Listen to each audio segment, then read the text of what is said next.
Welcome, Mr. Wells. Well, thank you, Brad. Appreciate you inviting me. I'm here with Mr. Wesley Wells. Wesley is a person I deeply respect. I've known, how long? Well, I guess I've known you ever since you started in Lee when I was there, so 2010, so like 15 years. Right. Which I don't think I've seen you since you retired, or about the same time I left Lee. But yeah, it's been several years since I've seen you. Yeah, and he is now retired. But Wesley spent 33 and a half years at Albany Fire Department. Mm-hmm. He served all forms of that. I know you retired as battalion chief, right? No, I actually retired as a captain. Oh, okay.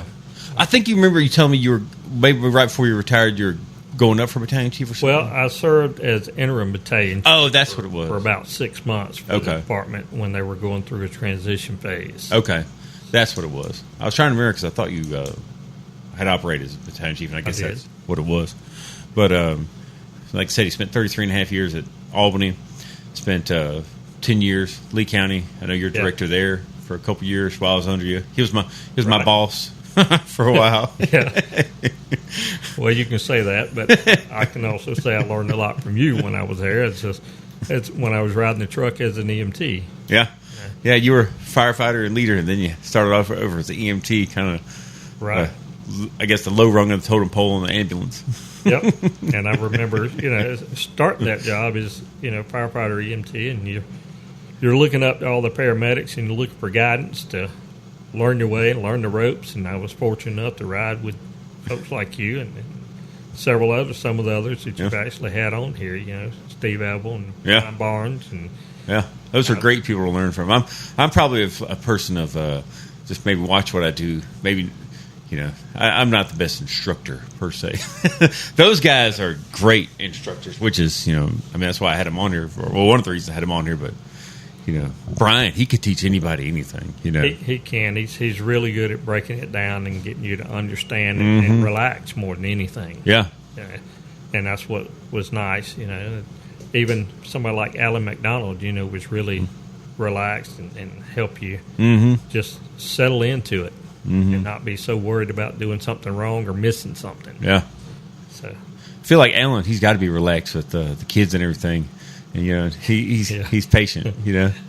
Alan's a very patient person. Yeah.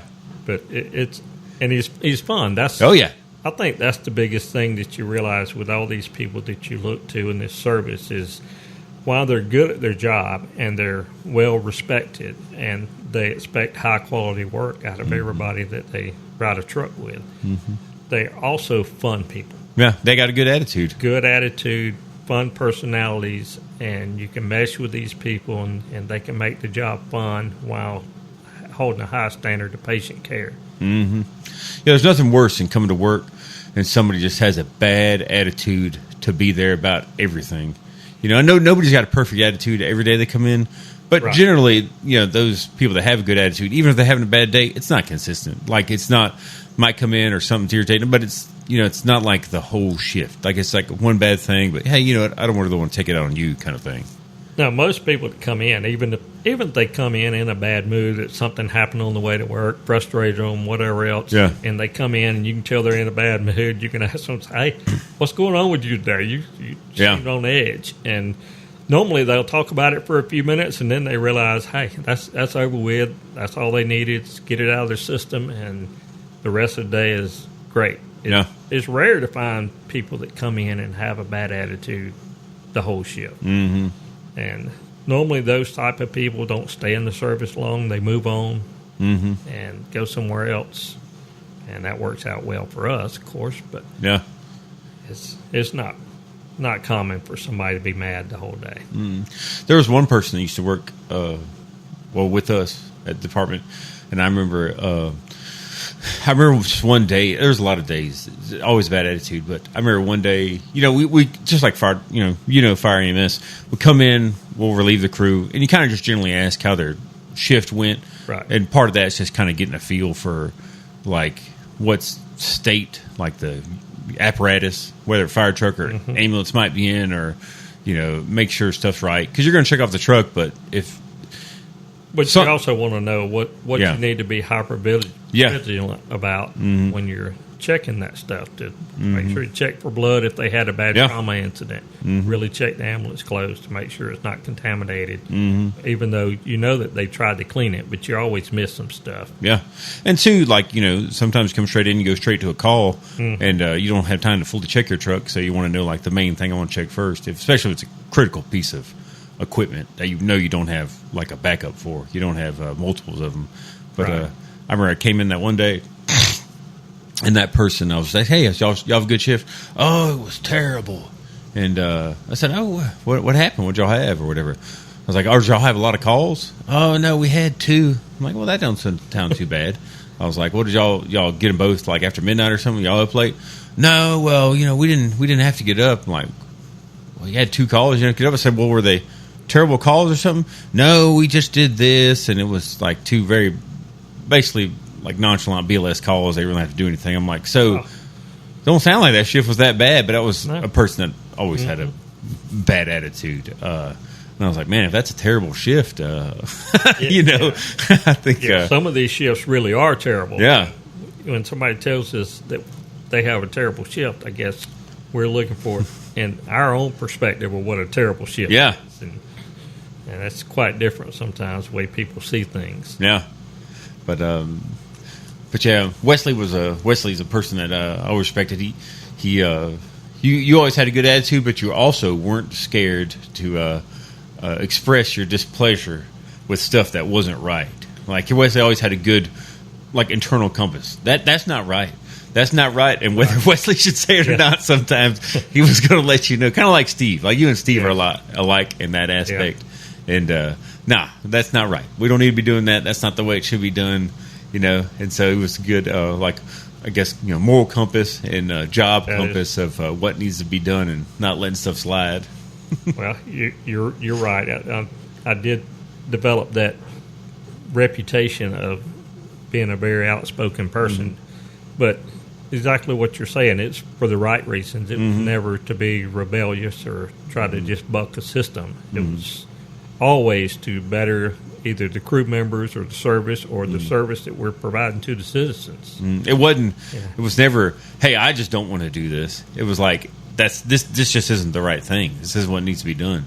Right. Exactly. It's looking forward for the service. Yeah. And looking out for. Sometimes I feel like administration loses touch with what's going on the truck with the people, and I always try to keep that perspective and discuss stuff with them. I never once refused an order.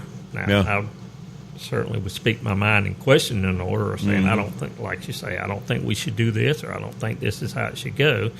But in the end, I'm going to do whatever I was told to do. Yeah. By all means. And I tried to keep that perspective when I moved into the director's role for Lee County.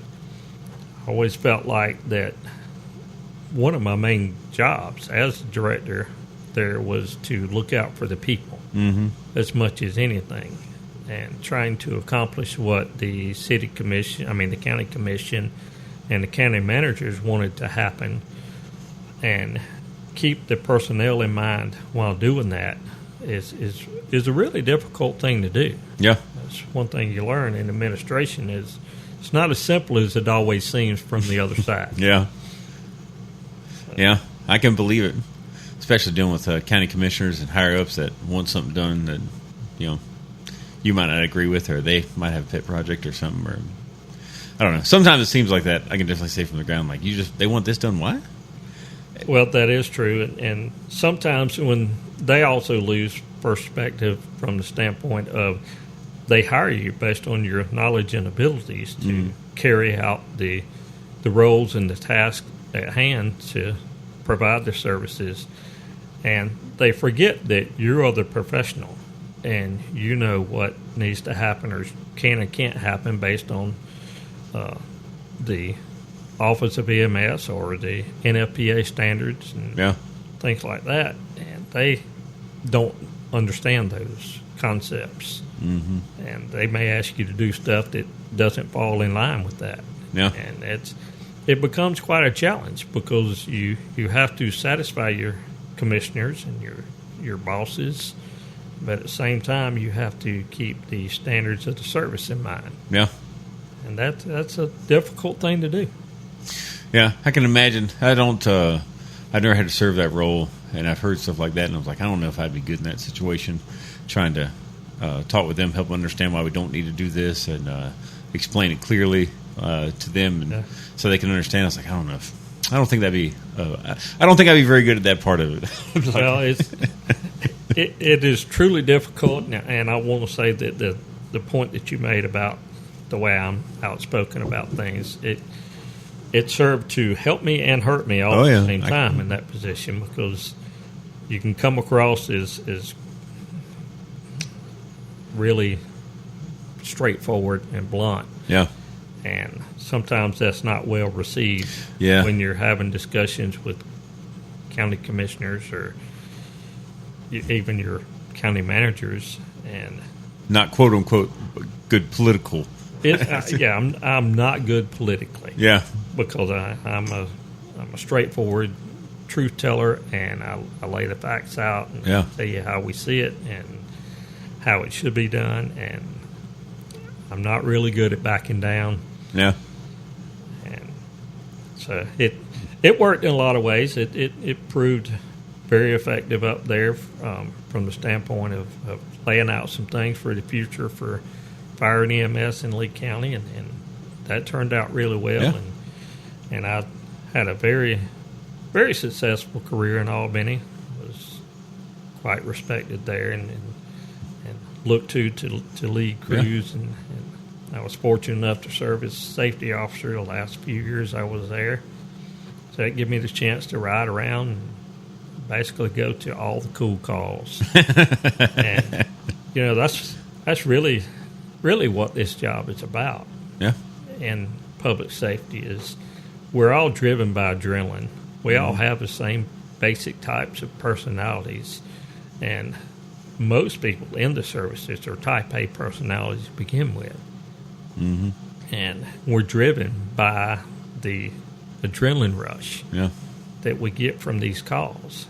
And to go out and get to see everything that goes on is a really neat experience, but to be able to be the safety officer and watch out for all the personnel, which is what I felt like that drove me through my career, is I wanted to be extremely knowledgeable, but I wanted to share that knowledge with everybody that I work with, and to get the opportunity to share the knowledge and look out for people. As I furthered my career, got deeper into it, I transitioned more from the learning and the teaching into watching out for other people. Yeah. Making sure everybody stays safe and went home to their families. I think that's how it should be. Especially the older you get, the more experience you get. You realize the more inexperienced people might not realize what they're stepping into, or they don't understand what risk or what they don't see the stuff that you've already seen and understand the danger. So I think that's probably just the proper thing you should be doing as an experienced person. Yeah, that is how you transition. I mean, when you start in the service, you want your hands in everything, and you want to learn. And some things you're afraid to jump into until folks like you say, "Oh, come on, this is not as hard as you think." Jump in here and let's do it. Yeah, and really, that is what makes people successful. Mm-hmm. You can remember the times that we're on a truck and we start to put a patient on a monitor, and I'm trying to remember where the patches go and what the order is, because, it's one of your early calls and you're nervous about it, and you're just like, oh, just remember, eyes on the trees and smoke over fire. Come on, you got this. That's funny. I still, I was taught the leads when I was in school, salt, pepper, ketchup, relish. And so I still, what is this, 2008? Well, I guess when I got my EMTI in 06. So like 20 years later, I still, in my brain, I think salt, pepper, ketchup, relish. And it's still ingrained. Yeah. And I've done it, I don't even know, thousands, if not tens of thousands of times, put leads on people. Well, that's what's interesting. You say you start your career in 06, got your EMTI. Yeah. And I was only like 4 years behind you in getting the EMTI. But just that 4 years of experience, I guess, for you just really made a big difference in the way that I saw you when I came in the door, stepping into that side of the field. Having been in the fire service already for basically 20 years at the point that I became an EMT. It has a different perspective when you swap over to a different type of service. Mm-hmm. And watching you with only 4 years experience, I certainly couldn't tell you only been doing it 4 years. Yeah, I got my medic in 08 and I got my EMTI in 06, which I never did anything medical with my EMTI. I just got it through the fire department just because they had the class and I had to take it. And then I got my medic in 08 and and then, went to working full time on ambulance then. But you get a lot of reps. So you do, you do. You get a lot of experience, and the time I started, riding the ambulance and performing as an EMT is, as you remember, back in Lee County at the time. There were only 3 people at the fire station, and you had an ambulance and a fire truck, and the EMT firefighter EMTI, like I was, we were the swing guy. Yeah. So whichever one got a call first is what truck we got on, whether it be the fire truck or the ambulance. And, I remember a lot of times swapping from one truck to the other on the side of the street. You'd be coming back from one call and the other one get a call, and you'd either swap out on the street or follow them to the scene and take over the other role. Mm-hmm. And that was an interesting concept. Yeah, it was. It worked. There was definitely some downfalls to it, but, it was it's definitely very interesting there to begin with. I know everybody had a lot of questions and curiosity this is going to work, but, I feel it did. For the area it was, For the time and what was being done, it did work. Mm. It was a challenge. Yeah.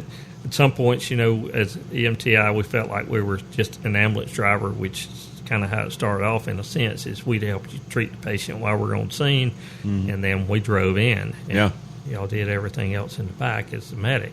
And, so the full experience of being an EMT was a little hampered with that, but you learned how to treat patients on the scene, if nothing else. Yeah. Get them prepped in the back of the truck. Yeah. Well, there's a thing, too, like I know y'all were new, but as time went along, I know, more of the firefighters started riding in on the calls that were appropriate for them to ride in on once they just got more comfortable with it. You get the reps, you understand what's going on, you get more comfortable, and, then some started riding in on the calls where it was appropriate to ride in. Yeah. But, and that was neat to do that, honestly. I enjoyed it. I realized that I wasn't, truly cut out to just ride an ambulance. I enjoyed the experience, and I love the patient care side of it. Yeah. I get car sick, so what I learned was riding backwards in the ambulance, trying to do a PCR and patient care, sitting backwards in that captain seat in the back of the ambulance didn't work out real well for me. I used to get kind of car sick as a kid, but I think it's, with me, just not having car windows right beside me and stuff passing. That's the only thing that prevented it with me. Which you do have your side window on the side door, but it's not it's tinted, or not tinted, but whatever, it's obscured and dark, and it's not really an issue. I think that's the only thing that kind of saved me. What I realized was when I was knee deep in patient care and we were really busy working a bad patient, it didn't bother me. Yeah, it was when I was just sitting there and you were basically monitoring vital signs on a patient on the way to the hospital and doing your PCR on the computer, then that's when it would bother me. Mm-hmm. When I really wasn't, tied up with tasks. Mm-hmm. Working task is like most anything, even though you're moving, even on the scene a lot of times you're steady moving around, so it didn't really affect me that much. Yeah. Yeah, I remember when I started, I was nervous about the ambulance, because I thought, I was going to always be a fireman. And so that was intimidating to me. I never had any plans to be a medic. I kind of just fell into medic school, Yeah. And it wasn't ever my plan. So I was very intimidated when I started. And I was kind of like, I ain't too bad at this. This ain't too bad. But it was never, I never had a goal of being a paramedic. It was quite interesting to me just watching over the course of a career of how many firefighters I did see to make the transition from being in the fire service to solely, completely leaving the fire service and becoming a paramedic. Yeah. And loving the service. Yeah. And it's good that, the big difference being, fire service is very structured, which is good, especially I felt as a young person.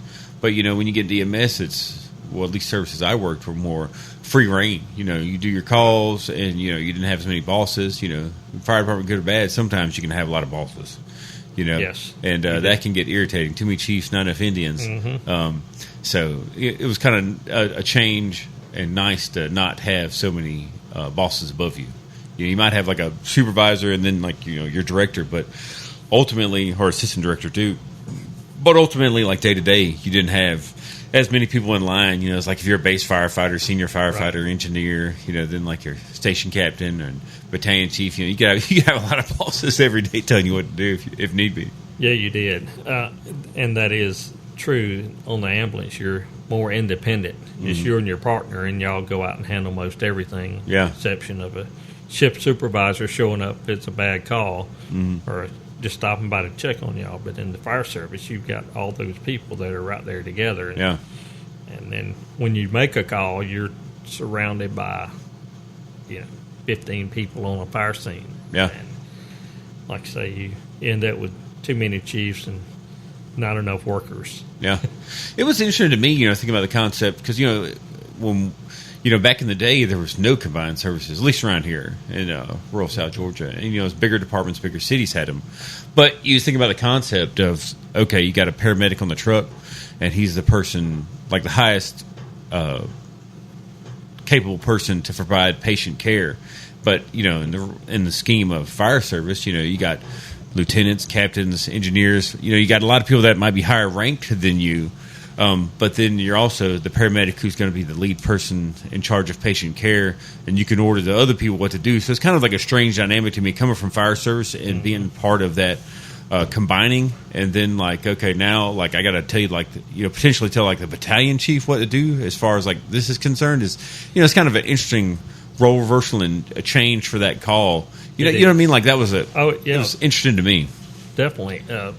And honestly, if you think about the concept of hazmat, as a hazardous materials technician or a specialist or anything of that nature, it works the same way.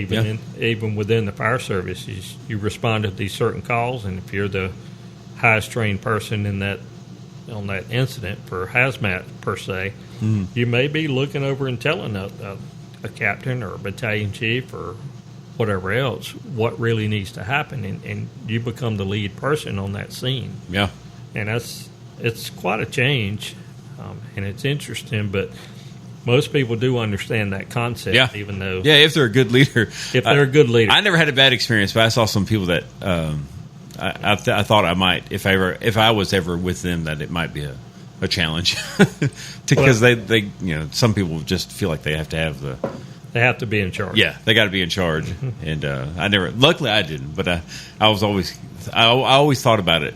Not often, but I mean, it entered my mind of like, it's an interesting dynamic. And I'm gonna tell them what to do.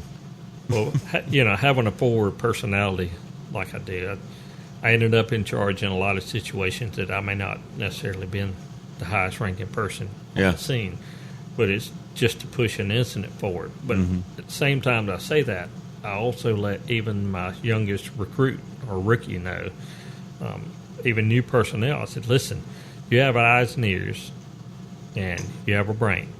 If you see something that doesn't look right, say something. Or if I ask you to do something and you think I didn't see something that you see as a problem, at least tell me. Yeah. That's not bucking, and it's not being insubordinate. At that point, it's just basically the same concept I always had is, do you see this? Yeah. I at least want you aware. And then if you say, yes, I see it, and we still need to do this, then we move forward. Yeah. We take care of it. But I was never afraid to have somebody under me tell me, hey, I know about this. I know about air conditioners. I work on them on my part-time job. So here's how we fix our problem with this heating unit and whatever else. Any of those concepts. It was. I think I mentioned this to Brian. Was a lot of EMS people ask a lot of questions, like generally, and I think they're kind of known for, I don't want to say bucking stuff, but asking questions like, why are we doing this? Or they're I don't want to say bitching, but they always have questions. And I said, it's kind of funny, you know, we train people to ask questions, investigate people's problems, and figure out what's going on with them. But then when that same attitude comes to something of management or some policy that's come down or something like that, then that's a problem. But it's like, you've trained these people to do that, to be good kind of medical detectives. But now it's a problem. And I have this perspective on that is as a person in administration or a leader of a department or even a crew, you want your people to be able to ask questions. Yeah. The best leaders surround their people with knowledge and understanding. And they want intelligent people around them, and they don't want yes men. Yeah. I didn't want yes men as the leader of the department. And, of course, I never was a yes man. And I wanted the same people around me is ask me questions. Let's take a policy. If we're going to put a policy together, let's take that policy and let's play it from both sides. Yeah. Let's look at what we need the policy to accomplish for a department or an organization. And let's also stand back on the other side as employees. And before we complete this policy and put it out, then we need to challenge it the same way all of our employees are going to challenge it. It's like what you say. They're all going to ask questions. They're all going to, you know, we call them firehouse lawyers. Yeah. And they're all going to challenge it. And let's see if we can beat any challenges that they're going to have for this policy before we administer the policy. Yeah. And that concept really works well if you have your partners at a table and willing to dive into it from that perspective. Yeah. It's bugged me that I feel like I see it more so now. You know, even my current role, but I hear about it, you know, policies, other departments, and whether it's EMS, probably not so much fire. You know, I'm more distant from the fire service these days. But the short-sightedness of policies that are put out for one reason or the other, whether it's something that has to be done because of some policy with the county or something, is like they don't realize the long-term repercussions of this policy they're putting in short-term to solve this problem they think they got to do now for whatever optics or reason. Like, I don't think you're realizing you're making a long-term worse decision. And that stuff still bothers me. And I'm like, why are they doing that? And I guess I'm sure, I'll give them the benefit of the doubt. Most of the time it's something they just have to do. But I'm like, you don't realize the long-term damage you're doing, whether it be to morale or personnel or to employment, or, you know what I mean? Like, it's like, you don't, and that bugs me, you know? It does. It bugs me too. And especially from the perspective that when you look at policies, sometimes they're what we call blanket policies. And you witness this through your careers. Somebody does something wrong, instead of going and handling that person, we throw a blanket policy out there that you can no longer do these things. And really that hurts, like you say, the morale of the entire organization. Because they feel like they're being punished over something they had nothing to do with. Yeah. And I don't think that that's fair. And it's really easy, too, for these departments and organizations to put out policies that contradict each other. Yeah. And unless you have somebody that's really deep into policies and studies policies, sometimes it's not realized that they contradict until somebody's in trouble by one policy, and then the person beside them says, yeah, but this policy over here says that you can do that. So, you know, which one are we going to go by today? Yeah, which one are we going to go by today? And I think that that's very crucial for leaders to understand all of their own policies and stay well abreast of them to keep them from conflicting with each other. Yeah. I think just having the good interest, and I think that all comes down to a lot, like how vested are you in the department or your role. You know, because some people, I think, what is your intentions of, like, the role you're in? Is it just to have the power, or is it to better the department or patient care or service to the citizens? You know, what is the main motive? Is the main motive just because you want to keep your job and title, or is the main motive you want to do the right thing? And I think it was, I don't know if it was Trip or Ryan, but I said, you know, I was taught early on by the people that the leaders above me, that, you know, if you have a position of power, you have to understand that it is a position of power. You can impact people, but you also have to understand that you can't be afraid to lose your title to do the right thing. And I feel like that's a concept that's lost these days. Oh, I got this title or position. Oh, I'm going to do whatever I have to do and agree with whatever, whether it be a yes man or whatnot, because I don't want to lose this title and pay. Where I was taught was like, don't be afraid to lose it for the right reasons. And if they don't back you up because you have the proof that this is the right reason, then that's probably not where you want to need to be anyways. And that's always stuck with me. And I feel like that's kind of, I don't want to say it's lost. It's less, I feel like it's less common these days, especially. It is less common. And people are too hung up on titles. Yeah. That's never been important to me. Mm-hmm. My title didn't mean anything as compared to both my contribution to the service and my coworkers. Yeah. I looked at that as being far more important to myself than what they called me. Yeah. It didn't matter if I was hung up on a title. I would have stayed as a director in Lee County and moved on with those positions. And what I realized is I have to do what is morally and ethically proper for myself and my family and long-term in a career. And I always felt like that I served best in a role that was on the line and having the most contact with coworkers. Yeah. And I love running the calls. I love being at the incidents, and I love teaching people both on the scene and at the station. And the title is not important. Yeah. It's what is your role, what is your contribution, and are you doing it for the right reason? Yeah. And if you're only there for the title and the money and the position, then you're really not serving anybody but yourself. Mm-hmm. And we see that quite common now. Yeah. People just want to move up the ranks to have the title. What they forget is the responsibility that goes with those titles. Mm-hmm. And particularly accountability. Yeah. We have lost so much accountability in the services today from what I've seen. Yeah. And by the time I left, I was really frustrated with the lack of accountability for every rank. And sometimes you have administration that wants to throw out that they're holding people accountable, and they're really not. And the people that they most need to be holding accountable is on their staff. Yeah. In the administrative staff, because those are ones that are failing. The suppression side, or your people riding the trucks, riding the ambulances, those are the people that are suffering. Mm-hmm. And it's at the hands of administration quite often. And to truly lead, you need to hold your administration more accountable than you do the people on the line. Yeah. And I think once, like you were talking about earlier, like people get so far distant from the line that they forget stuff. But I think one thing, and especially administration that's so far distant from the line, they forget too, is that whether it be a team or a department or a sports team, whatever, the subordinates will start taking on the attitude of the manager. Absolutely. And so if your attitude is, I'm just doing this because I like this title or power and I'm covering my butt, well, guess what everybody else below you is going to start doing? They're not going to start doing stuff for the right reason. They're just going to start having to cover their butt because you're covering your butt, and that's going to affect morale and everything else. Where if they see you actually standing up, and whether there's stuff that you have to do, we all know there's policies that come down.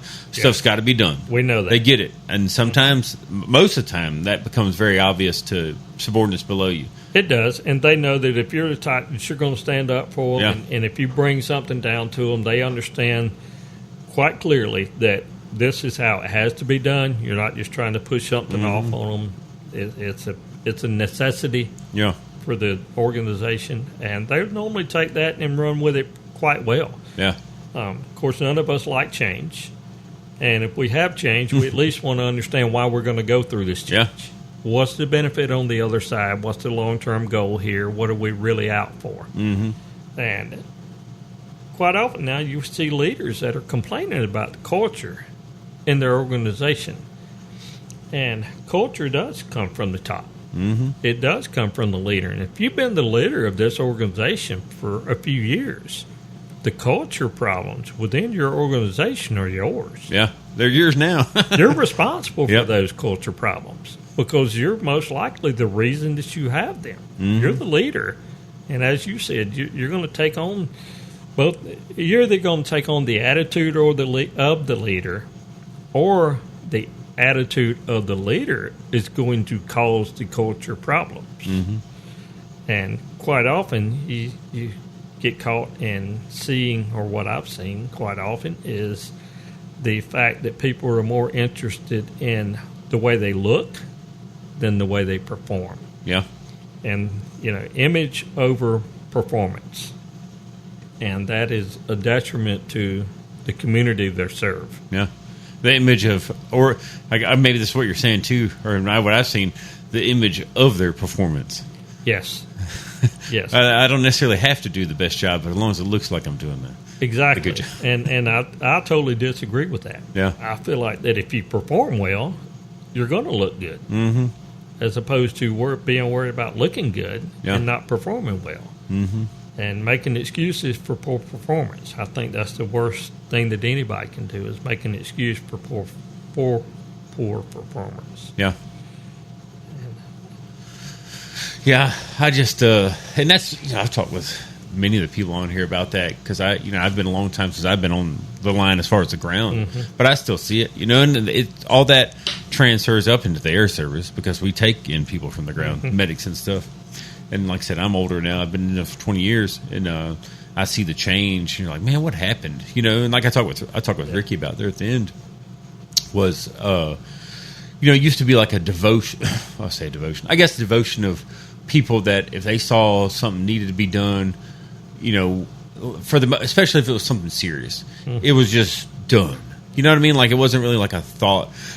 Where now it's like I think I told Ricky, who used to make the joke of, well, it looks good for my house. Like when stuff you couldn't just handle, and you're like kind of throwing your hands up like, well, I can't change this or whatever. Fine. Looks good for my house.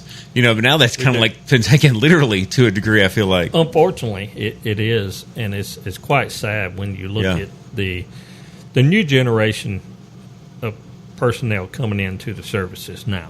Yeah.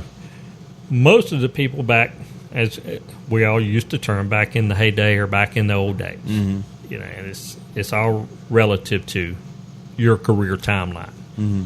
But in the old days, or my early career, I'll say that, people came into the service, and you had to go through a grueling process to even get hired, because they checked you off from your mechanical aptitude, manipulative abilities, your knowledge, skills, and abilities, your reading, writing, communication skills. You were evaluated on all these areas prior to even getting hired to take the job.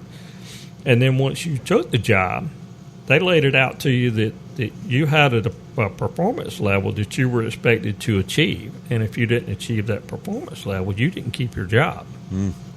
And that was viewed not only through written tests, but also through performance evaluations. Yeah.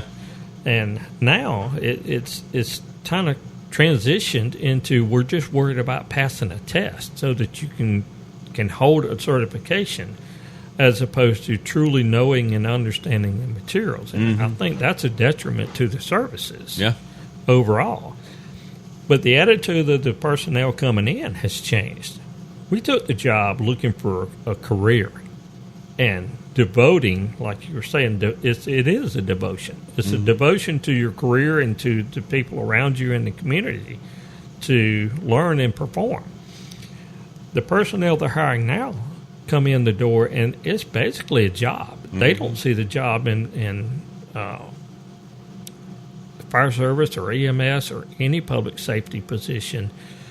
A lot of the personnel, and that's not a blanket to all of the personnel, because we still have some that come in truly aspiring to be the best they can be and spend a career doing these jobs. Yeah. So I don't want to make it sound like that all the people that come in is terrible and all the services are going to fail. That's not true.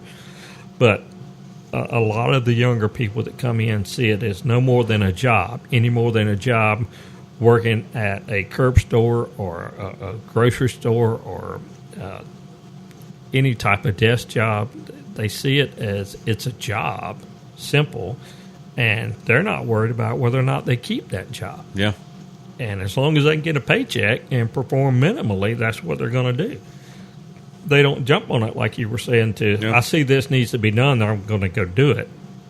Because unfortunately, we have gone to this social media age, and people are so caught up in their cell phones, and they can't put their cell phone down long enough to concentrate on anything and look around and see stuff, because it takes time away from their personal time on social media. And I've even witnessed them now walking around with these earbuds, and it absolutely drove me crazy. If somebody walked by me with an earbud in, and we're in the middle of doing stuff, and they're talking, and you're asking, what'd you say? And they're like pointing at their ear like, I'm on the phone. And I'm like, what are you doing on the phone? We're in the middle of something. And that just absolutely drives me crazy, but they think nothing of it, because it's just how they function now. And to watch that transition is really difficult to see, and it's a true challenge, honestly, for anybody supervising or in an administrative role to understand how to deal with these younger personnel. Yeah. Well, when I started for a long time, I think it was probably multiple services I worked, or departments, that, from whatever, 9 to 5, 8 to 5, you weren't allowed to have a cell phone out. And if spouse or family, anybody had a problem, they had to call the station to get a hold of you. Whatever emergency, they had to call the station. Absolutely. Or call like dispatch or something like that. Then after hours, you could get your cell phone out and do whatever. Yeah. Which social media wasn't as big back then, but still, people be on the phone, texting or whatever. Oh, I remember being at the station, and you could use the station phone, but it was a 10-minute limit. Yeah. That you could even be on the phone at the station. And then when call waiting came into play, and there was call waiting on the phone, if it rang, you had to answer it. And if it was for somebody else, you had to stop your conversation and give the phone up to the next person. Yeah. And, we weren't allowed to have cell phones, like you say, during the day. You weren't allowed to use your phone. Yeah. Unless you were on a lunch break or something like that. Or, you had a family emergency, and they'd say, well, okay, we'll step over and make your call and do whatever, and then come on back. Yeah. It's now, it's probably cruel and unusual punishment to do that to people. And now, cell phones are so ingrained into what, just a lot of the operations that I don't think, I'm sure you could do that if you had like department issued cell phones or something like that for the truck or whatever. But that was the norm. So people were concentrating on the job.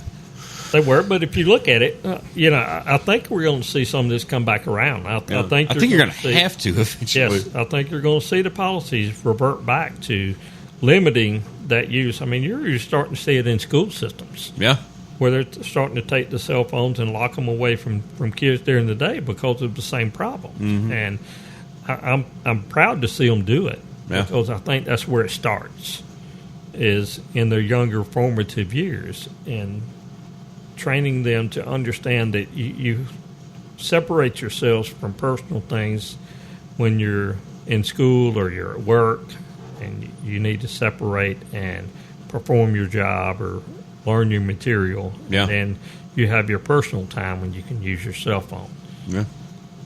But I really hope to see that trend turn around. Yeah. I think it's going to have to, to some degree. I think it's going to come to a breaking point because it's so prevalent. Which I know you told me before we started that your dad worked fire department. When did your dad start? And did he ever talk about how it was how long did he spend at Albany when he was there? He was there for about 16 years. Yeah. He left in the early 70s. Mm. And he worked fire, and he actually transitioned in EMS. It's actually an interesting story about him. He was gone for early 70s. I started in 1990, so he had been gone for many years before I even started there. And I actually didn't go to work because my dad worked there.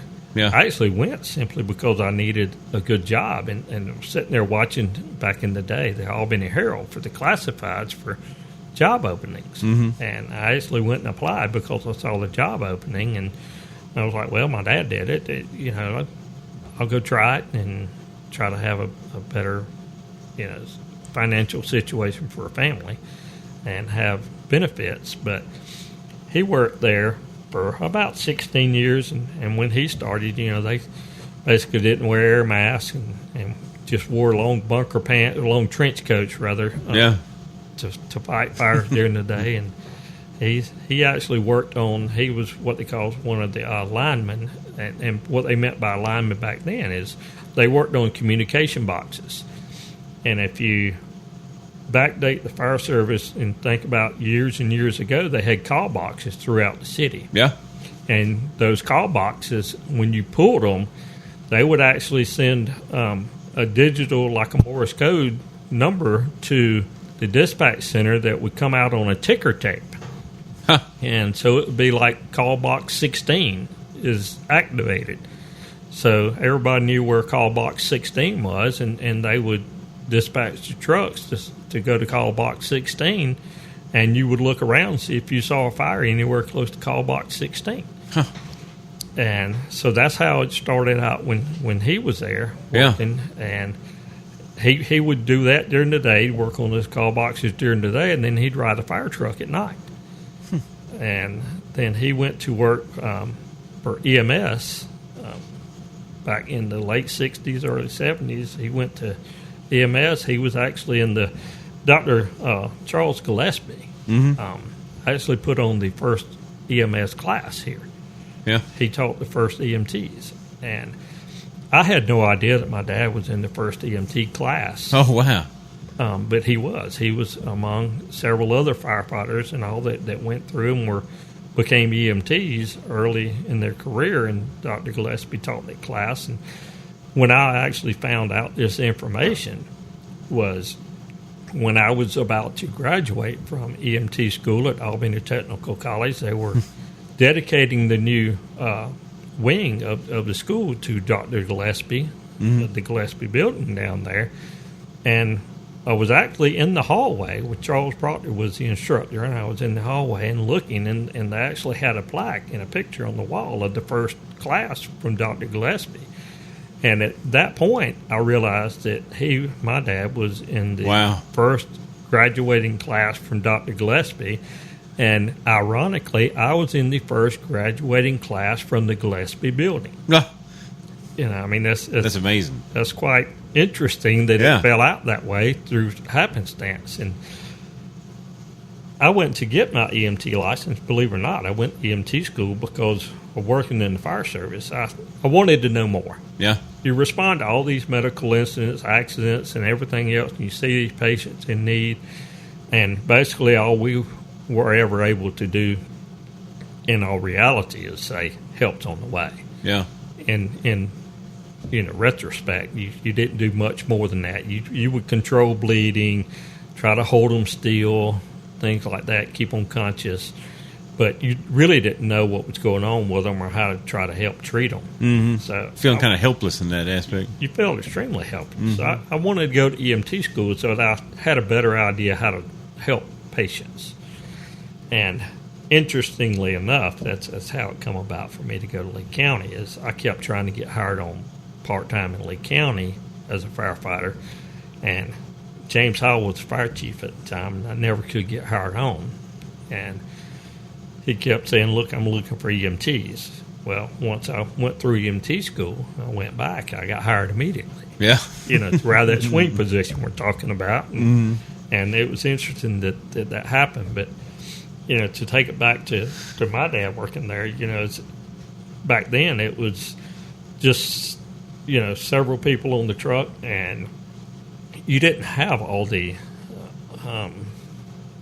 I don't think you had near the problems that we have in today's service of the personnel not doing what they're supposed to do or anything like that. I think that it just flowed better because all of those people were just what they called back then just good old guys that all worked together, and they fought the fires. They depended on each other a whole lot to go in and out. They didn't wear air masks. Were that still back in like the leather helmet days? Yes. Wow. Yes. And I've still got an old leather helmet from the fire service back in the day that he wore. It's just one of those old long duckbill helmets that the very back of the helmet was really long. And what you come to realize, I kept questioning, why is the bill on this helmet so long in the back? And what you found out is, well, they just wore that long trench coat. And the reason for the bill to be so long in the back was when all that hot water come down, landed on that helmet, you didn't want it running down inside your coat. So you had that long bill on the back to make sure it ran down and didn't go down the collar of your coat. So it's quite interesting just to look back at the service and see how it's transitioned over time. I think there's just a better understanding, like the common goal. You know what I mean? Which, I mean, there wasn't probably near as many goals, but even so, just the common goal of what you're trying to accomplish was kind of, I feel like, more universally known. Where now it's kind of scattered. Everybody's kind of got their independent, ideas of, well, I might just be here a short time, trying to do this or that. Like, to whatever degree, it seems more scattered, I guess. I agree. It is definitely more scattered, and you try to explain to people, look, it doesn't matter if you took this job just to have a job. Yeah. While you're here, you need to perform at your best, and you need to understand that your coworker depends on you just as much as you depend on them. So learn everything that you can, because as people move through, if they don't apply themselves and they just manage to make promotions, and they're not well experienced or well educated in the service, then they end up in charge of other people. Yeah. And that's a liability within itself. And you try to tell that everyone that comes through, I always said, look, learn everything you can, know everything you can, because it's your life that you've got to protect. And that goes right into EMS too, is, all the safety precautions it's your health and your life that you're protecting. And you have to do everything you can to take yourself home. Tomorrow. I mean, especially, which, EMS isn't going into fires, but it's only two of y'all on a truck. And, you get in a bad situation, you only got your partner there. And whether, you have some kind of security, if law enforcement's a bad scene, or even just driving a truck, you want to know the person you got driving the truck is capable and not a hazard to themselves just operating it. Well, you want people that have your back, and one thing that you learn to do is be vigilant and be aware. And it's part of what the patch says: semper vigilance. On the fire service is always watching, always aware, and you have to be aware of your surroundings. And you can't get what we all know is tunnel vision, and tunnel vision will severely impair you in performing in the public safety realm. If you're not looking around and seeing the whole picture of what's going on with you, you're failing yourself and everybody else at the same time. So I think that's important for people to learn early in their career. Well, I think it's good too, like going on that, like the importance now of like incident command structure.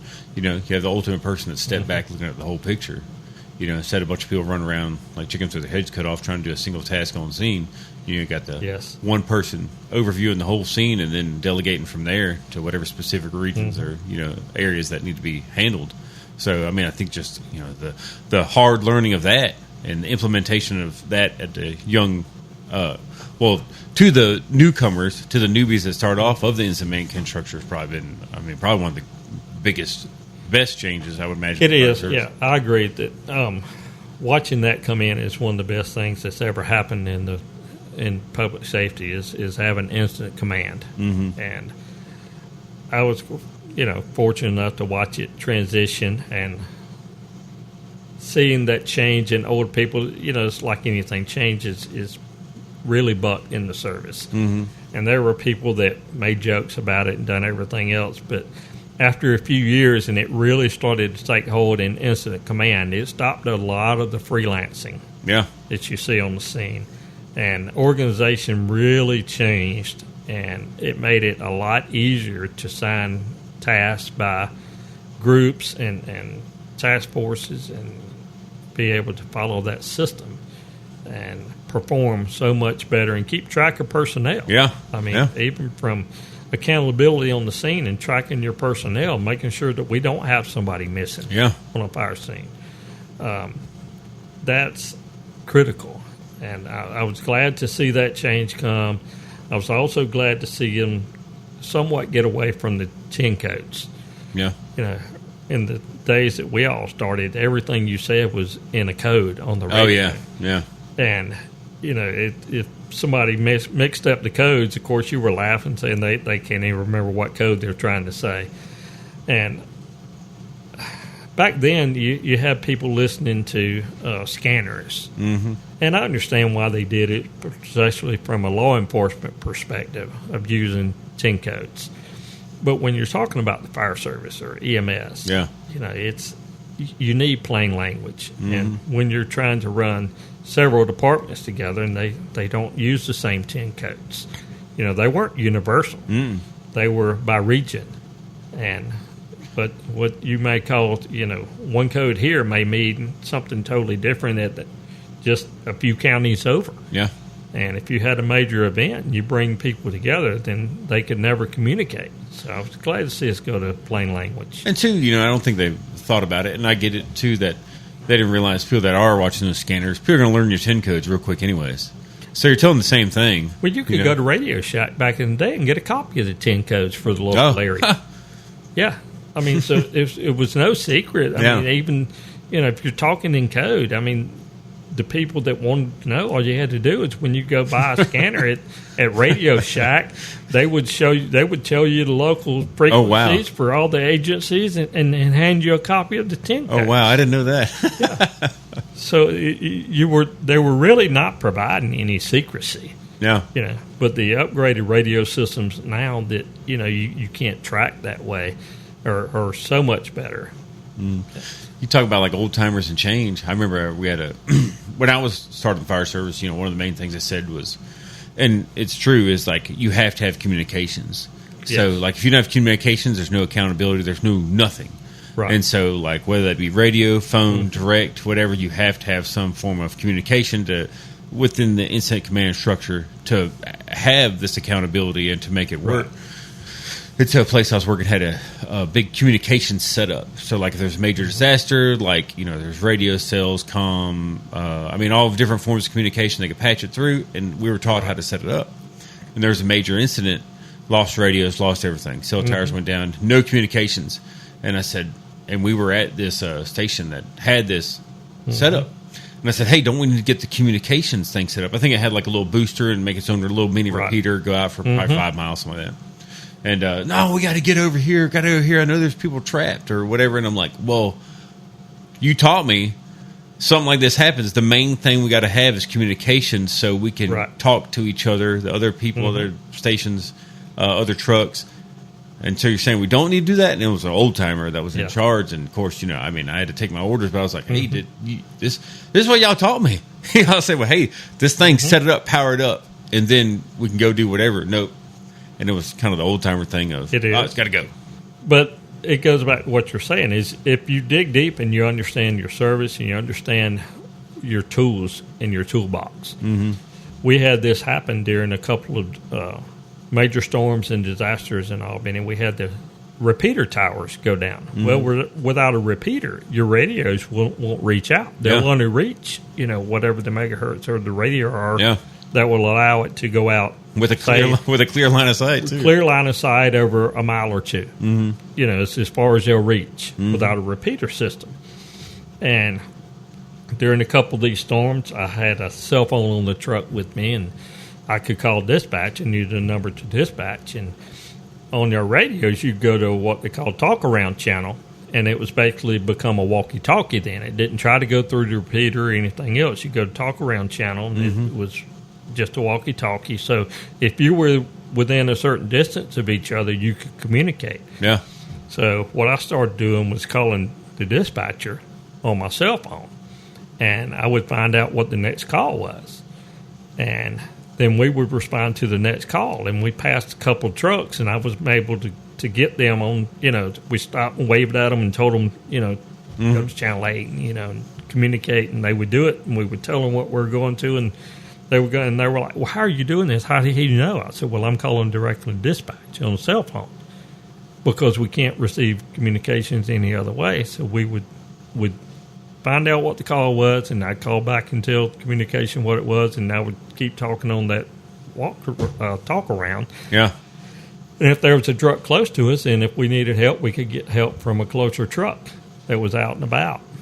And it was interesting, after just a little bit, they managed to call around different people and say, hey, if you got a cell phone on the truck, call and get communications, your cell phone number, and they can call you directly on a cell phone and dispatch you. You know, this is several years ago, but it actually worked really well during that. And I think that we fail nowadays to prep people for a loss of the conveniences of the world today, you know, for blackouts and things like that. I don't think we're at all prepared. No, and that was a good setup they had. But it was just, you know, when you don't have communications to talk to anybody else, you really are in the dark, and you are just freelancing. Yeah. So you don't know if there's somebody else responding. You don't know what's going on. You don't know what's going on with them. It's like, man, we're in the dark. Don't we need to get this set up? And it was an option. That was just kind of like mind-boggling to me at the time. You know, good time. You know, I was younger, but it's funny. That's like the main thing you told me. Nope, we got to go do this. I'm like, so that just goes out the window now? Yes. Well, I mean, it's even funny because, you know, we talk about the things when we talk about our early career and how things were going. And I remember when I first started, I rode the tailboard. Mm-hmm. So I was fortunate enough to get that experience to stand on a tailboard. And if you were, say, going to Station 1 to pick up some supplies or do anything at another station, you were standing on the back of the fire truck riding down the road, and suddenly the lights and the siren would come on the fire truck. You were going. You knew you were heading on a call. You had no idea what you were going to. And the only thing that you could depend on was for that driver to communicate with you through siren signals on the back of the truck to tell you, you know, if they didn't do anything crazy, you knew you were going to just say a basic call that was nothing like major or intent. Yeah. But if they went to the old high-low siren, you know, instead of the yelp or the wail, if they went to the high-low siren, that was your signal that, hey, we're either going to a structure fire, we're going to an extrication, you know, we're going to a serious major call. Yeah. And basically all you knew was have your gear on and be ready. You know, you still wouldn't know what it was till you got there. But at least that was a signal to tell you, you really need to be ready. We're going to something serious. Did y'all have the federal cues on the trucks then? No. Back then, you did not have federal cues. They had a couple of trucks that would have them, like on an aero truck or whatever, but no, their regular trucks did not have the federal cues. I was just picturing, I could see the driver firing that thing up. Yeah. I'm like, oh, man, we're going to something serious. You know, got that thing spun up high. We were actually excited when we finally got federal cues on some of the trucks, and now it's a standard issue basically on every truck, the federal cues, and you can really make a big difference with those things too. But now, back in the day when I was riding the trucks, matter of fact, most of them didn't even have air conditioner. So a reason almost all of us are hard of hearing now is, you know, you had the siren set on top of the cab with the red lights, the bubble red lights that they called the gumball machine red lights, siren right on top of the truck. And then the horns were mounted on the side of the hood. So when you blew the air horn, you're sitting basically right beside it with the windows down. You know, so that's why all of us are hard of hearing now. It's because the decibels that we were exposed to for so long riding these old trucks, you know. And I know they're a lot more, or it seems to be most people are a lot more, I guess, observant of the siren noise. You know, like the federal cues, they don't nearly do as much, but, you know, you hear a federal cue round up, you know, wherever you're at. If I'm in a big city or something, and I hear that cue wound up to max, and they're not letting loose, I'm like, oh, they're going to something serious, and they're trying to get everybody out of the way. Get everybody to move. And they work. They work way further out than what a standard electronic siren does. And it's quite amazing to watch them perform. Yeah. I'm glad to see that they finally have it. Yeah. But it's crazy thinking about your dad back then. You know, I never knew that about your dad, which I guess I never asked you about it, or we never talked about it. But I didn't know. Well, maybe you told me he wasn't in the fire service, but I didn't know he was. Which would have made sense. He was way back then. But that's crazy. I never knew he was in Gillespie's first class. Yeah, he was. And matter of fact, I mean, he worked with a lot of people. You know, like Bobby Watkins and stuff like that. They worked together. They all knew each other. What was your dad's? What was his first name? William, but everybody called him Dickie. Bill, they called him either Bill or Dickie. And that was. I see that. If I ever go over there, Albany second, I'm going to see if I can. It's hanging in the hallway. There. I never knew that. Yep, William Wells. Now, how long did he work with EMS? I'm going to say he was probably there 7 or 8 years. I honestly don't know exactly how long he was there. Was that with Doherty at his initial? Yeah, he worked with Bobby Tripp. Yeah. Oh wow. And I want to say that he might have worked. I know he worked with Greg Rowe. Now, were they EMTIs back then, or what were they back then? They were basic EMTs back then. Just EMTB? Okay. Back in that time, they were just basic EMTs, and then they transitioned into, I believe it was EMT, cardiac techs, and then paramedics. Yeah. And that was the different levels, and he was an EMT. Yeah. Yeah, I didn't know when they brought in the EMTIs, which was, it was the EMTI 85, so I don't know if it was 85 when they started. Maybe. I don't know. I guess I don't know if that's any designation of the year it started, but I remember. I don't know either. I got a feeling that is about when the EMTI started. But I remember on my stuff when I got mine, it said EMTI 85, and I was like, 85? Right. Yeah. I just remember yes, I remember that. Yeah. So, which I think my EMTI number was like 29,000. 28,000, something like that. It was over in there. Well, that means a lot went through, because just in that, say, 4-year time span, mine was 42,220. Oh, wow. So, well, that's like paramedic numbers. My paramedic number is 8930 for state of Georgia. And I remember it wasn't long after, it seemed like they were like at 20,000. I was like, man, what's your number? I know. Gosh. It's amazing. But it shows you turnover rates. Yeah, and that's the next thing I was about to say was like they have that many, but everybody's so short-staffed. But I guess it's the turnover. They're short-staffed and turnover rate, and people start in these services to realize it's not for them, and they get out of it, and they move on. And, the statistics say that a person doesn't stay on the job but 5 years now. Mm-hmm. And it went down. It was like 7 or 8 they said that when I started. Right. Now it's down to like 5 years. It's the average time that a person spent on the job. Yeah. And which is, kind of goes hand in hand, is why a lot of these places have stopped defined benefit plans. And you've only got your deferred comp plans and things like that now. It's totally transitioned. The workforce transition. It's sad to see, private services and probably more so private service. Well, I don't want to generalize that much. I guess I hate to see places seem to plan their employment around them not having a career there. Whether you plan on them having a career there or not, I feel like you're already setting the stage for like, well, they don't want me to stay here long term. You know what I mean? Well, that does do it. And, they even changed it to where they stopped paying people sick leave when they left and things like that. And it's like all you did is make sure that they burn it off through time. And it's nice when you get to the end of the career and you've got some leave time that they pay you for. It's like a bonus when you leave employment. Mm-hmm. Of course, I'll be honest, you look back and you talk about these things. One thing I want to make sure I make clear is, is talk about our families and what our families sacrifice when you're going through these careers. Your children, you miss time. Mm-hmm. You miss time at events and things because of your work schedule, and your wife has to be extremely committed because it takes its toll on your spouse when you have to be gone for 24, 48 hours at a time. At the point I worked both services, we're gone 48 hours at a time. Was only at home 1 out of 3 days. And, that's hard for a wife. And sometimes, and you're not guaranteed to get off at that exact time. If you got a call or something going on, you might be there another hour or two. Exactly. A lot of times you get off on time, but it's not a guarantee. Yep. Don't plan no doctor's appointment 30 minutes after your shift change. Oh, no. That's the worst thing to do. And thank goodness my wife was very understanding. She's, a fabulous woman, and she is actually very excited for me to be retired now.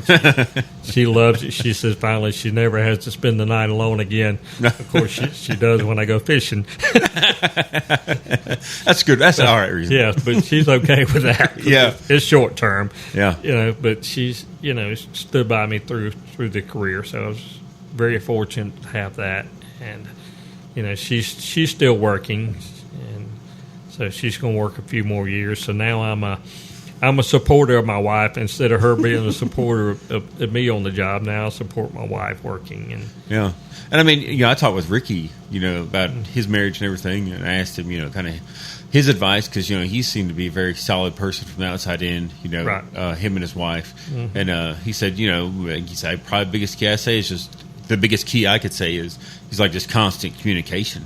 He's like, Absolutely. don't just pop up say, oh yeah, I got to work tomorrow.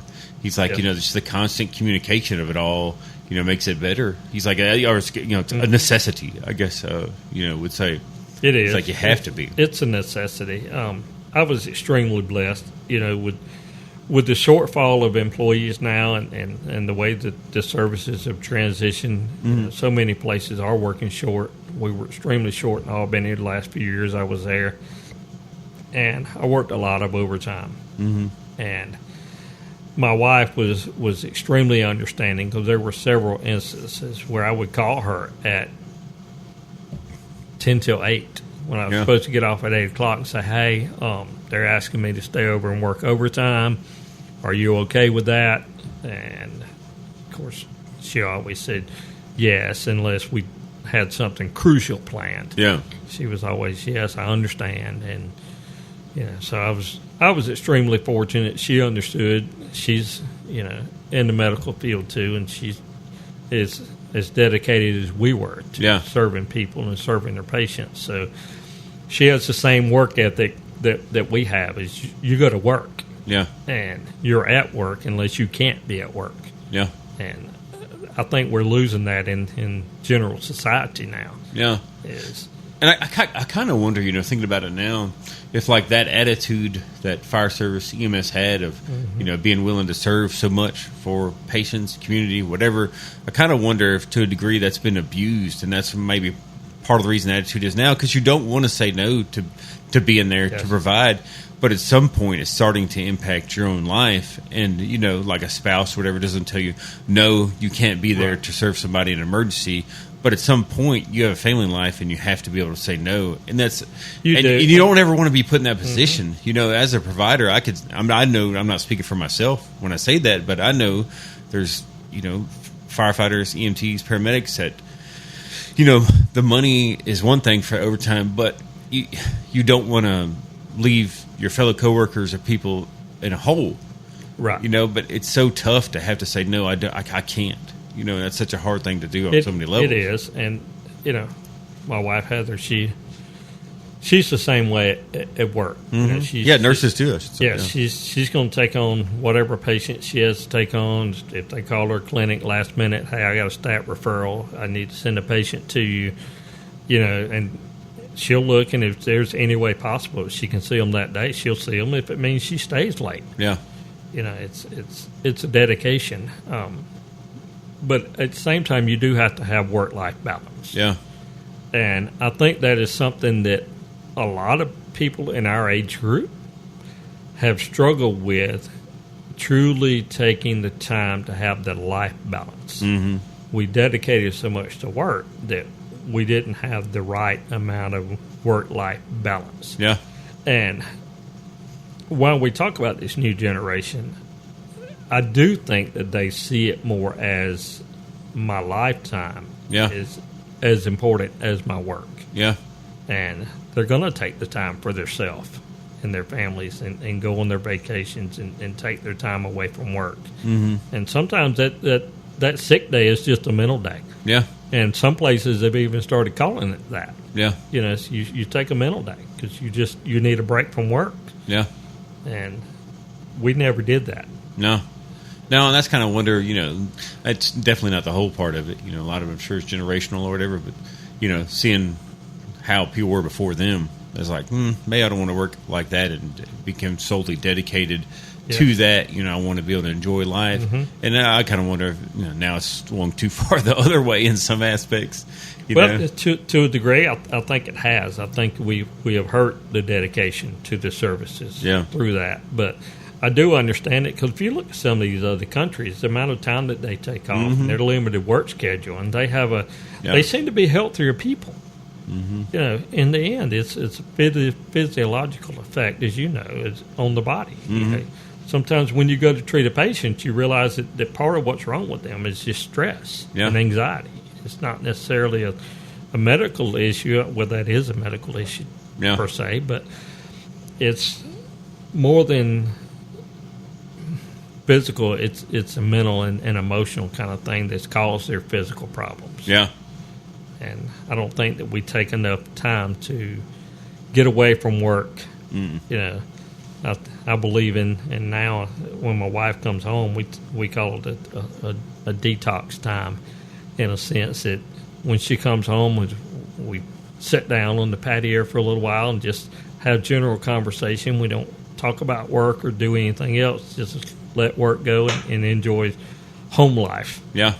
You know, and that makes a big difference. It does. You know, I think it's necessary. The older I've got here, the more I realized I have to do that. You know, and I've talked before on here. It might have been with Brian about, you know, it's the hardest thing sometimes is like for firefighters, EMS, well, probably even nurses too. Any of us here dealing with terrible situations, that, you know, you have some terrible incident, you know, and then hey, an hour later you get off work and now it's normal life you have to go back into, and it's like, man, this is tough, you know. You don't want to burden anybody else with what you had to go through, but you know, and it's like, you know, you got to flip a switch, and that's sometimes that can be tough. It is hard. You know, we've all done it over the years. You know, you get off and you've seen this horrible incident, and you go home, and the last thing you want to do is go put that on your family. Yeah.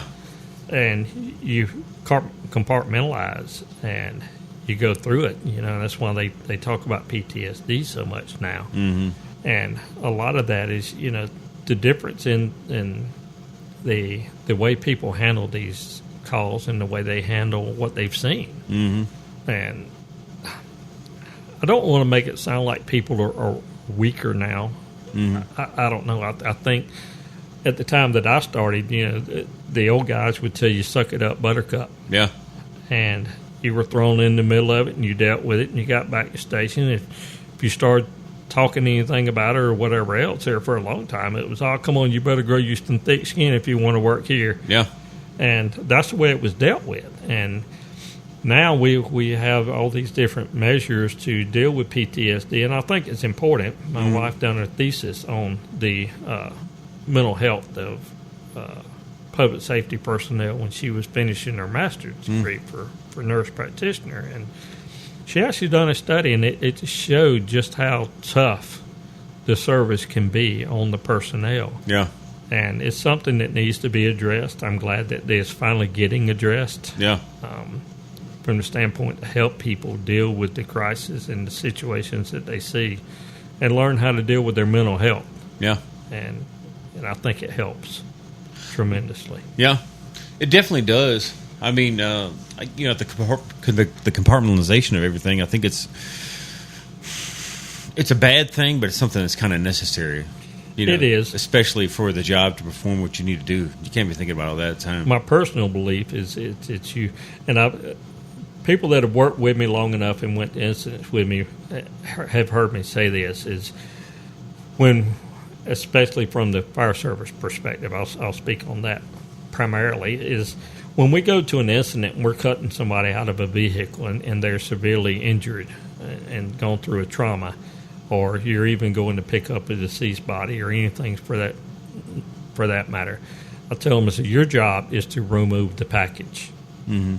And you need to not look at these people on a personal level and attach yourself personally, because that's where it's going to bother you the most. Mm-hmm. When you look into their eyes, you study into their face, and you grow that attachment to them, that's what you're going to see from now on.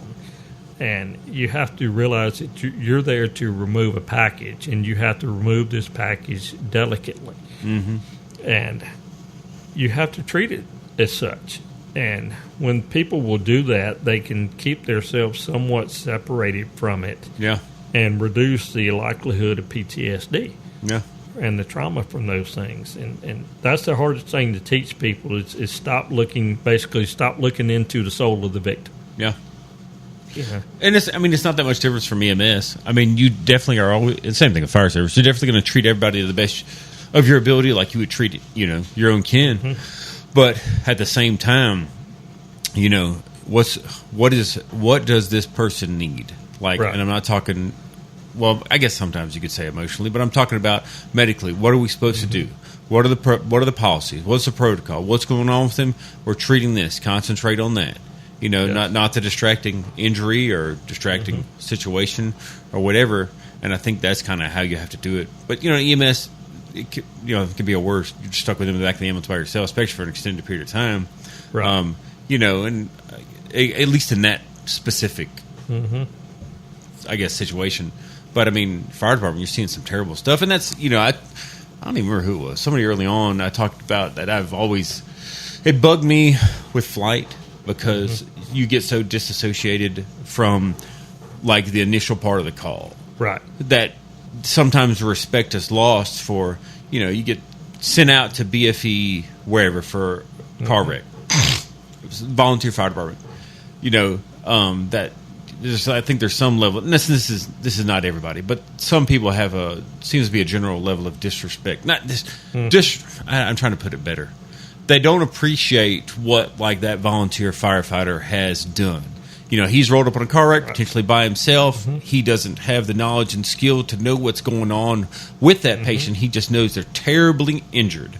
Right. And sometimes a lot of times that's a terrible feeling. Like you said, you went to EMT high school because you don't know what you need to do for them. You just know they're in a bad way. Right. And you've got limited resources, and, they've got them out. Cars rolled down a ditch, whatever. They got them out. They brought them to you. And, I think I told the story on there was, I had a flight medic who told me about which I was trying to go through the story quick, but I've always kept my boots polished since fire department. It's been a thing. I tried to, except I had boots there for a little while that I couldn't polish, just a style. But I polished my boots, and he said, "Man, why you got these boots polished?" And I said, "Well, it's just the thing I've always done. I think it's kind of level of professionalism, it's pride." Yep. Yeah. And he said, "Man, those boots, you're gonna get blood all over them. You have to throw them away or whatever." And I'm like, "Well, they're waterproof and they're polished. So worst case scenario, I just wipe these things down good, and I might have to get new shoelaces." Right. And he went on to show me how he had this terrible trauma. Well, not the patient, but showed me a picture of like the pan of the helicopter. In the back, there's like a big plastic tray to contain any liquids and fluids because you don't want stuff running down in the rivets of the helicopter. It would be bad. Right. And there was like a bunch of blood and stuff in there where they've been working, not unsimilar to an ambulance. Right. And I said, "Man, I mean, I hate to be like, so like, what do you think that is like compared to anybody else?" Right. And he's like, "What do you mean?" I said, "Well, who did you get that patient from? Huh?" I said, "Did you get him out of the car? Did you get him out of the ambulance? Like, who did all that?" Huh? And I'm like, "Well, you didn't go get the person out of the car, and you didn't get him to you in the helicopter. Like, I think you're forgetting all of that part." You know what I mean? Well, you do. And I think there's like, talking about administration forgetting people down the line. I think my job, you forget about that aspect of it, or you don't appreciate it. And I will never not appreciate, because I've been there.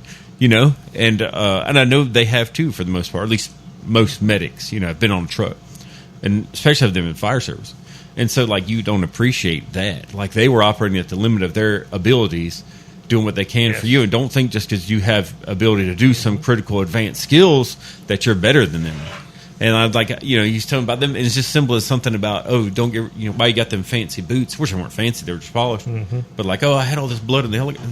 Do you not think that their turnout gear or whatever isn't covered in blood, and that they're not, you know what I mean? Like, and I know he didn't mean it that way. It was more of like, I've been doing this for a while. I'd say a wiener measuring contest, but it's like, man, you're coming off the wrong way, and whether you believe it or not, you're missing it. Yeah, you're missing some stuff, and that's what's interesting with Heather. My wife, she talks about it all the time. She's like, what you do as a first responder, I would never want to do. No. She said that to roll up and pull them from the street and do that, initial assessment, initial packaging them up to get them to the hospital. She said, I would never want to be that person to do that side of it. But yet she's worked as trauma nurse and critical care and everything else. And I tell her, I said, well, that's the side that I don't want. Yeah. Because I can scoop them up and I can package you and get you to the hospital and do all that kind of stuff on the scene. And then that side of it doesn't bother me. And I do think that it's a reverse role here, too. I think a lot of times the first responders, while we see horrific scenes and horrific aspects of a patient at their worst times, what we don't see is the other side of it, where they're in the hospital or wherever else, and they have these injuries, and it's up to those people then to keep them alive and heal them. Yeah, and that side is just as hard. And I think that we should pay our respects to that side of things. And it's funny. She said, we'd be a great pair. You scoop them up, bring them to me, and take care of them. Yeah. And she's doing wound care now, and some of the stuff that she treats in wound care, I tell people all the time. I said, when she was going through the school, flipping through her manuals and stuff, and learning the stuff, just even some of the pictures in the manuals. And I told her, I said, that's as horrific as anything we see on the scene. Yeah. And she said, well, basically all this is the wound that you see on the scene cleaned up, where you can really see down into it to see what's going on. Yeah. And so, it's definitely one of those things that we're fortunate enough that our careers, tie together well enough that we understand. Well, I think it's just all like, everybody's got their part in the chain. Yes. And I think they all deserve to be respected, whether you're, you can have more advanced skill or you got more schooling. I'll tell you, like your wife said, I don't want to be on the ground pulling that person out of the car. No. You know what I mean? And I'm not going to I don't want her side, because my wife, she's so intelligent. It blows my mind, which is, I understand it's necessary for that level of care. Yeah. It blows my mind on how intelligent even she is with that kind of stuff. But yes, it takes all kinds. And it makes me a little uncomfortable. Like, oh, you're a flight medic and you do this. I'm like, look, I'm a paramedic that works in a helicopter, and I've been taught advanced skills. That don't make me any better than you. And I get I got a fancy flight suit, fly around a helicopter, and I got a cool job. I like it, but I don't. It makes me uncomfortable when it is a cool job. But at the same time, you do know that you get called to the patients that are so bad that they can't afford the travel time in an ambulance, and they need to go to a level 1 trauma center, and that's where you come in. You're taking care of the worst of the worst patients. Yeah, we'll get a lot of them, that's for sure. But the ground too. Y'all get some terrible people, and sometimes they can't wait on us. Like they've got to go to the little bandit station here or whatever and get them something, or they're so terrible at the scene, they're deceased or soon to be deceased that we're not going to transport them. You know what I mean? And so that happens too. We get called and patient deceased en route and get canceled. And that is the critical thing that is hard on the scene is, as a first responder, that's the decision you're having to make is you call for a helicopter and you ask for the flight time, and if they say their flight time is 16 minutes and you're looking at this patient saying, if I don't have them somewhere in 5, they may not live. And if I can throw them in the back of the truck and get them, work them and get them to the hospital, it's like, look, it's tit for tat. Which do I do? Yeah. And the thing is too, and you get stuff like, we're here rurally where there's no specialty centers. Right. And we have, Phoebe's a level 2 trauma center, but we don't have any level 1, but there's no peds, there's no burn. Phoebe's got a pretty good, OB and NICU, but there's no comprehensive stroke center. So, if somebody's having what you think is like a hemorrhagic stroke, right, Phoebe's not going to be able to handle that. No, it's no offense to Phoebe, our local hospital, but, you're like, man, how far out are they? Are they, is this person, can they make it to, they're going to make a flight time to the comprehensive, or you need to get somewhere here now to at least not pass away? And same thing with traumas and burns. You got a severe burn. Well, are they stable? Can they wait on the helicopter because they're going to go to a burn center, or is their condition so severe that now like we're worried about them just making it to the helicopter? Those are all things you have to weigh out on the ground. And it's it's a thing I tell people, like, just because you can get them to the hospital faster than we can get to you doesn't mean that's where they need to go ultimately. Right. If they're stable enough that we can get them to the further away specialty center, that's where they're going to need to go anyways. Yes. Absolutely. I don't want to try to influence anybody's decision too much, but I think you have to think longer term on some of this stuff. And which most people that have been doing it for a while know. I mean, some people, they've called us from way away because they don't have anything, and they've waited on us 40 minutes because they're like, no, they need to go there. There's nothing here. Yeah, we're going to do what we can on the scene. We're going to, maintain them until you can get here, but they have to go, Because ultimately, as well as I do, when you take them to a lower care facility, that care facility is going to take time assessing them, trying to stabilize them, trying to do whatever before they're going to get put on a. And they might need to get stabilized. I've been called to scenes before, terrible scenes, and they're like, "Hey, we're taking them to the local hospital. Can you go there?" And I stood by at the hospital while the hospital gave them blood or whatever and stabilized them so we could fly them. And that definitely does happen too. And we'll do that. I'll sit there. To some degree, I can't sit. The helicopter can't sit there 8 hours. Right.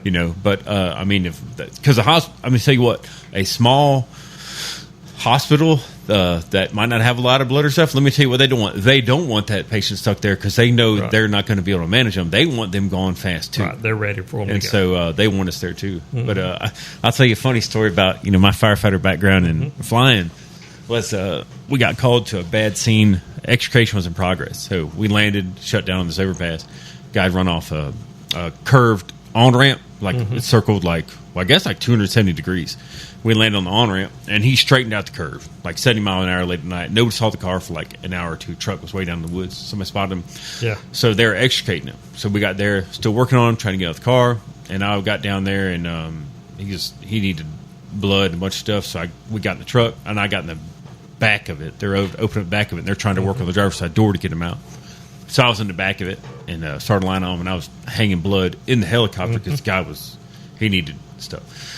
And anyways, we got done with the call. There's a bunch of other stuff that happened, but the nurse said, I was just standing over there watching, passing you whatever you needed. She said, you seem very much in your element. I said, I'm telling you. I said, look, I was a firefighter, EMS. I was like, that's very much my element right there. Yes. She said, I didn't know what to do. I wasn't going to get in there. I've said before, I forget about nurses haven't been in that environment. But that goes back to what we're saying is, it's what you've experienced and what you've been involved in it, and having gone through those processes before you were on a helicopter is going to make a really big difference in being able to transition that patient on those scenes. And I think that's crucial. Yeah, and I forget about it all the time with nurses. I've been a few nurses on terrible, especially long scenes like that.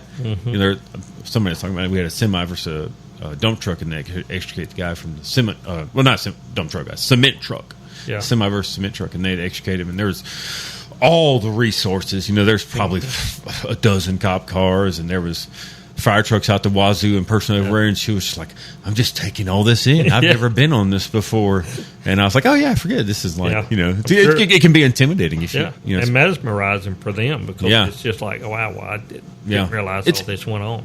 And it is impressive from an aspect of there's an incident commander and somebody's managing this whole scene, which is good. Back to that. And all that you see running around, it's managed. Yes. Whether it looks like chaos, it's controlled chaos. Organized chaos. Yeah. Yes. And from the tow truck driver, to the helicopter, all of that is managed. Yep. Instant commander, tell us where to land. And they tell me when I can go up there and get the patient. Or, it's not like I'm just running up there to a cement truck. No, I'm holding back. When they say they need me or if it's safe enough, I can get up there. Yeah. So, and that's that's the benefit of that, and I see that. It's interesting seeing that from that aspect, from flying, because in the fire department, it was kind of the same thing, but you're more involved with it. But now, I'm kind of standing back, and I sometimes I've seen stuff like they probably don't need to do that or do that way, but it's like that's not my. I'm not going to say nothing. I'm not going to tell them what to do, but it's then I get told okay, you can come on up, and that is the cool part, and I think that's one thing that drove me in my career. I used to tell people I perform better the worse the call is. Yeah, I don't know. There's something about putting you in your element, and the worse a call was, or the more complex it was, the better I seemed to be at running it.